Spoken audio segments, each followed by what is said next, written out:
What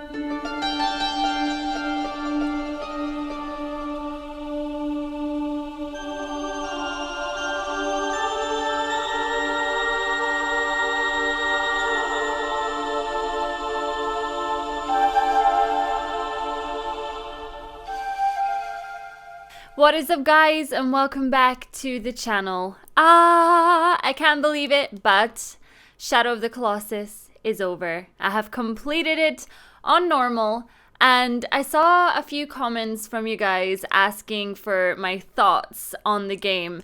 Obviously, The Last Guardian is my all-time favorite game. It was Spyro the Dragon before, if you guys are wondering, because obviously The Last Guardian is a relatively new game in the gaming scene.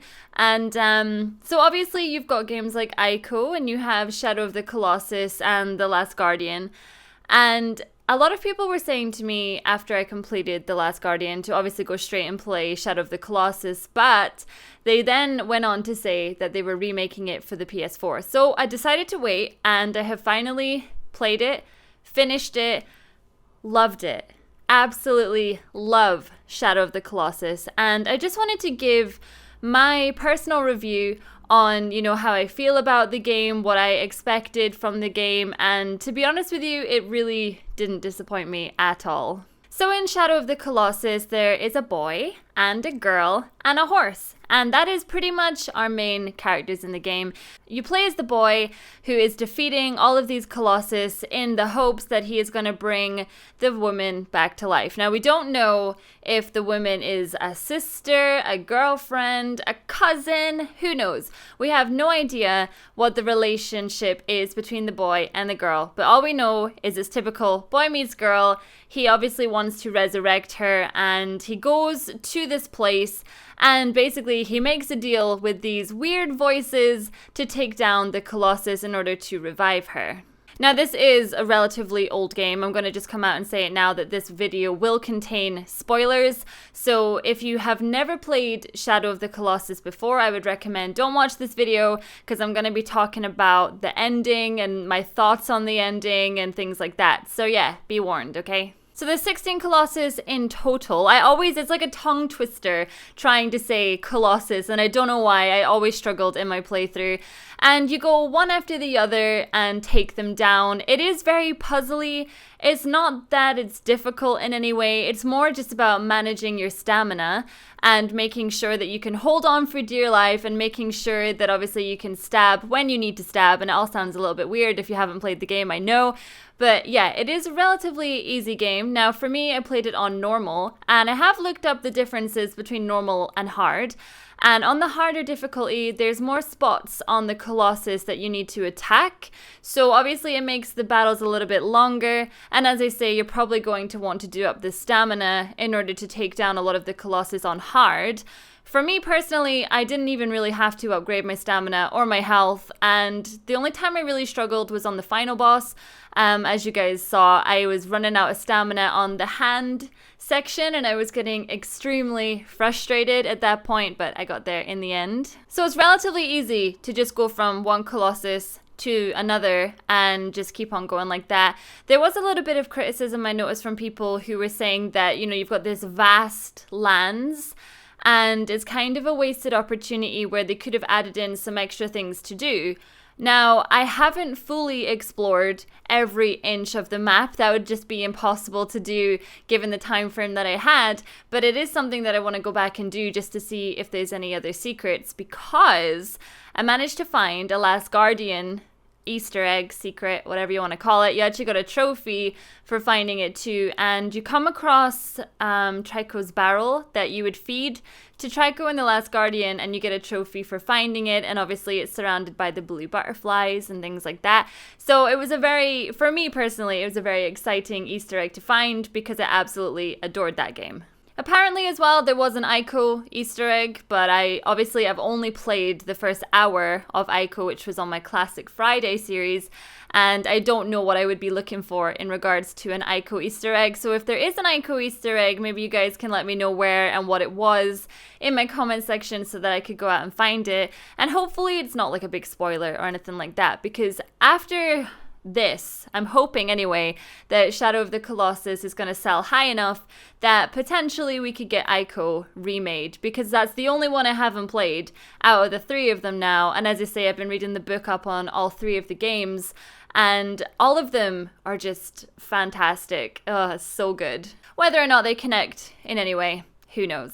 But let's go back and talk about the remake of Shadow of the Colossus. So personally, the controls were really easy to get used to. Now, when I played a little bit of the original Shadow of the Colossus, the one thing that really bugged me was the camera. And I'm unfortunately going to say this, that the camera still gave me a little bit of an issue in the remake. For whatever reason, it's like you turn the camera and then the camera just wants to go back to where it was in the beginning. So the camera doesn't really stay where you want it to stay. So you find yourself kind of holding the analog stick where you want it to be. But while you're then trying to take your bow out and you're trying to aim your bow with the other one while you're fighting the camera, just with some of the Colossus boss fights, it was really tricky, to be honest with you, to be able to control your horse, control the camera, control the bow.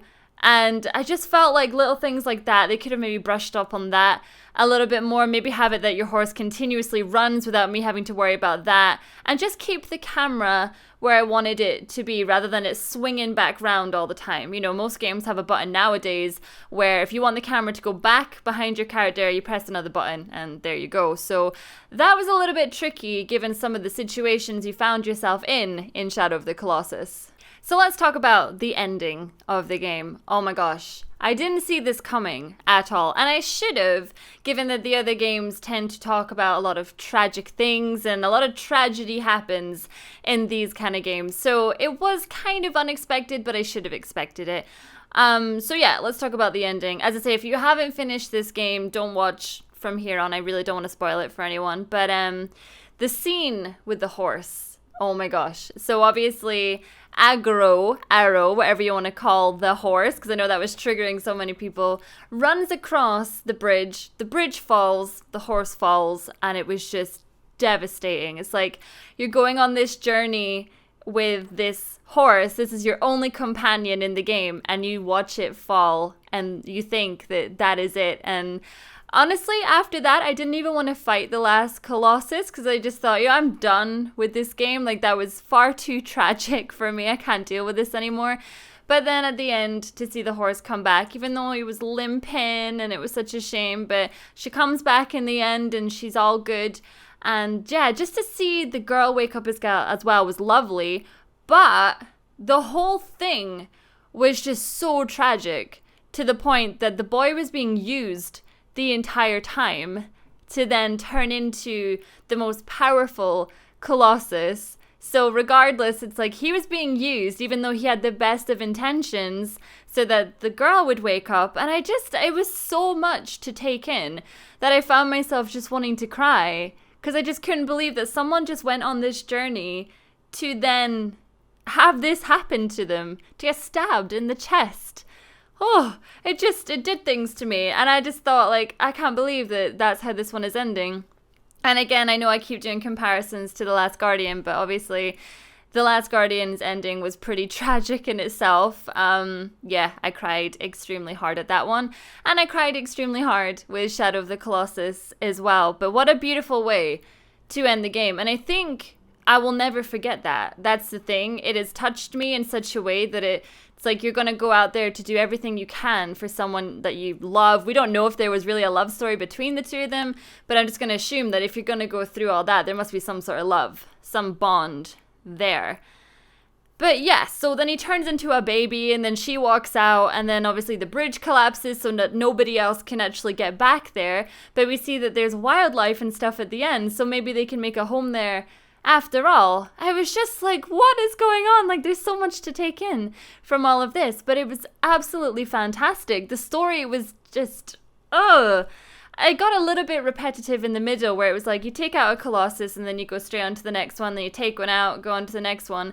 But just having that ending just made it worth it. You know what I mean? Like, you completed the game and you felt satisfied. You felt sad, but you felt satisfied at the same time. And I absolutely loved it. I loved it so much. So yeah, my review of the game, I will give it a solid 9 out of 10. The reason it's not 10 out of 10 is because the camera was a little bit iffy for me, which kind of frustrated me. The other reason it's not a 10 is because I felt like they, even though I understand it was just a remake, I don't know, I felt like they could have added some more little bits in, because that map was huge. You know, it almost seems like wasted potential. But other than that, you get a new game plus when you actually finish the game as well. And then you get, I think it's called Time Attack. And yeah, so everything that you got, like your stamina and your health and whatnot, carries over onto the next one.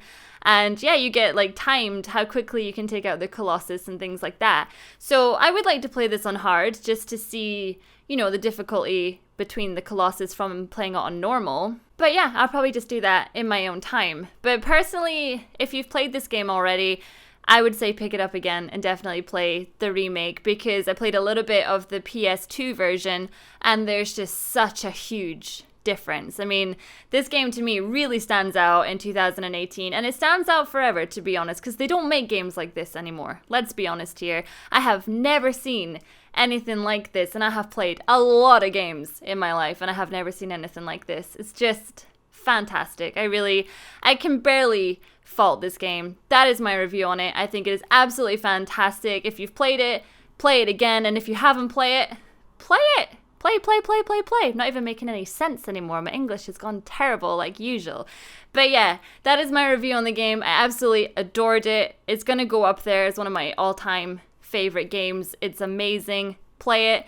And that's all I really got to say about it, to be honest. It's just fantastic, and I want to go and play it again for the first time because I'm sad it's over now. So that's life, I suppose. So now I go back to playing Monster Hunter. I just want to say a massive thank you to all of you for all the support on my channel. I know there is a lot of gamers out there, so thank you so much for choosing to watch me and my videos, and I will see you all in the next one.